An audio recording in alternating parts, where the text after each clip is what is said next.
तो हमास के खिलाफ इजराइल का ऑपरेशन जारी है। गाजा पर लगातार रॉकेट से हमले किए जा रहे हैं। इजराइल के हमले में कई इमारतें खंडर में तब्दील हो चुकी है। तबाही का मंजर हर तरफ दिखाई दे रहा है। इजराइल की लेबनान सीमा पर मोर्चा खोलने की तैयारी हो गई है। लेबनान सीमा पर सेना के टैंकों का जमावड़ा लग गया है। लेबनान सीमा पर टैंक सेना देखी जा सकती है। वहीं गाजा पट्टी इलाके में भारी तबाही देखी जा रही है। इजराइल का जबरदस्त हमला।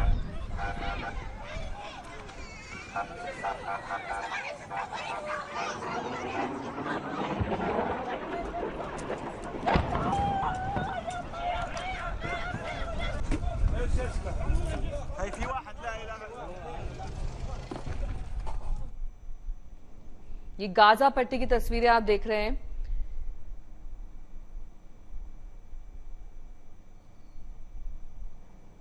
जहां पर भारी भरकम बमबारी के साथ साथ इस पूरी गाजा पट्टी में अब विनाशकारी तस्वीरें सामने आ रही हैं। जबरदस्त हमला और साथ ही इस तबाही में कई सिविलियंस भी मारे गए हैं।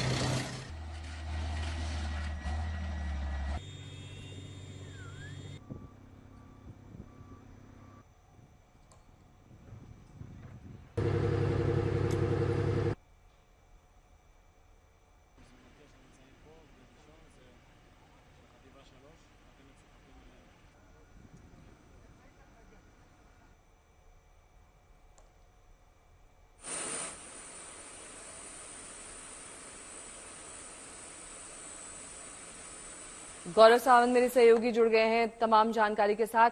गौरव, गाजा पट्टी को लेकर किस तरह की वहां पर तैयारी है, क्योंकि लगातार ये कहा जा रहा है कि गाजा पट्टी सबसे ज्यादा निशाने पर ली जा रही है। आप बिल्कुल सही कह रही हैं। गाजा पट्टी को लेकर इस समय इजराइल की सेना की बहुत जबरदस्त तैयारी है। यहाँ पर एक तरह से यूं कहा जाए तो पूरे युद्ध की तैयारी है। अगर मैं आपको एक मिनट ये तस्वीरें दिखाने की कोशिश करूं, एक सेना का काफिला आपको आगे दिखेगा। ये देखिए, सेना की बड़ी बड़ी गाड़ियां आगे जा रही हैं, सेना के टैंक आगे जा रहे हैं।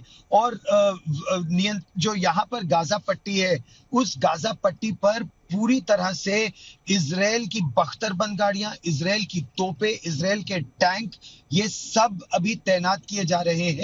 और ये कहा यह जा रहा है कि चंद दिनों या हफ्तों की बात है जब इजराइल की ग्राउंड फोर्सेस भी गाजा पट्टी के अंदर घुस जाएंगी। और ये इजराइल ने आज औपचारिक तौर पर, छठा दिन है आज नेहा, और छठे दिन इजराइल की सेना ने कह दिया है कि उनकी कोशिश ये है कि जो हमास की अंडरग्राउंड टनल्स का नेटवर्क है, उसको इस समय वो पूरी तरह से ध्वस्त कर देना चाहते हैं। अंडरग्राउंड टनल्स को ध्वस्त करना आसान नहीं है। एक मेज ऑफ टनल्स हैं, उसमें कई सुरंगों में तो ये हो सकता है कि इजराइल के भी जो अगवा किए गए नागरिक हैं उनको छिपा कर रखा गया हो, लेकिन उसके बावजूद इजराइल का कहना है कि वो वहां जाएंगे और उनको ध्वस्त करेंगे पूरी तरह से। एयर अटैक्स का छठा दिन है आज। भारी बमबारी और गोलाबारी हो रही है। उसके अलावा ये वही इलाका है जहां इस समय, देखिए मैं आपको आगे दिखाने की कोशिश करता हूं, वो आगे देखिए, वो टैंक ट्रक लाद के लेके जा रहे हैं। और हम लोग की गाड़ी को पीछे रहने को बकायदा कहा गया है, क्योंकि मिलिट्री कॉन्वॉयज को पूरी प्रेसिडेंस और प्रायोरिटी मिलती है ऐसी परिस्थिति में। जब ये आपको मालूम ही है कि गाजा के आसपास के पूरे इलाके को एक वॉर जोन डिक्लेयर कर दिया गया है, एक मिलिट्री जोन डिक्लेयर कर दिया गया है। और ऐसे में यहाँ सेना की इजाजत के बिना कोई भी नहीं आ सकता। जैसे हम लोग भी अगर यहाँ जा रहे हैं तो हमको बकायदा इसके लिए एक अलग मिलिट्री पास दिया गया है। ये एक अलग मिलिट्री पास है जो इजराइल की सेना ने दिया है, और केवल जिनके पास ये पास है वो इस बॉर्डर एरिया में आज के समय इस समय यहाँ पर आ सकते हैं। तो इसीलिए यहाँ पर स्थिति दिन पर दिन बेहद गंभीर होती जा रही है। खासतौर पर वो इलाका जो बिल्कुल गाजा पट्टी से लगा हुआ है, जहां जैसे हम हैं इस समय श्रीडोत के पास, यहाँ का इलाका या कफर अजा का इलाका या वो बीर का इलाका, वो सारा का सारा इलाका इस समय बेहद संवेदनशील है यहाँ पर नेहा।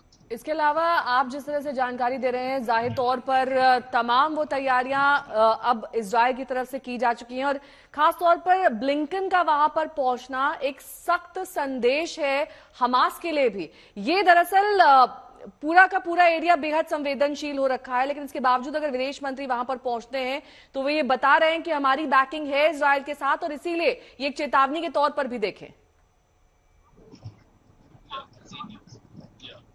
इसमें दो राय नहीं है, आपने बिल्कुल सही कहा।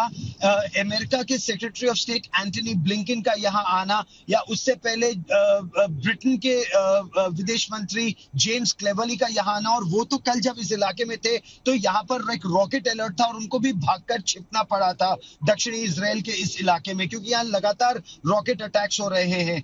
और अगर अमेरिका के सेक्रेटरी ऑफ स्टेट यहां पर आते हैं, उनके साथ साजो सामान युद्ध का उससे पहले काफी बड़ी संख्या में आ चुका है, यानी तोपखाने के गोले यहां पर भारी मात्रा में आ चुके हैं जिसकी जरूरत है, मिसाइल्स आ चुके हैं, रॉकेट्स, स्मॉल आर्म्स एम्यूनिशन, और जो साजो सामान युद्ध का इस समय इजराइल को चाहिए दो सीमाओं के लिए, दोनों यहां पर आ चुका है और आ भी रहा है।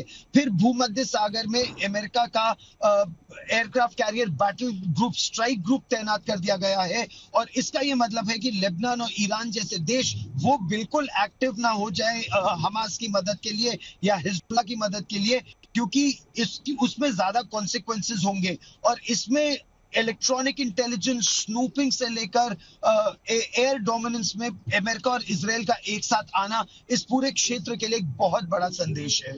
ठीक है, बहुत बहुत शुक्रिया इस तमाम जानकारी के लिए आपका।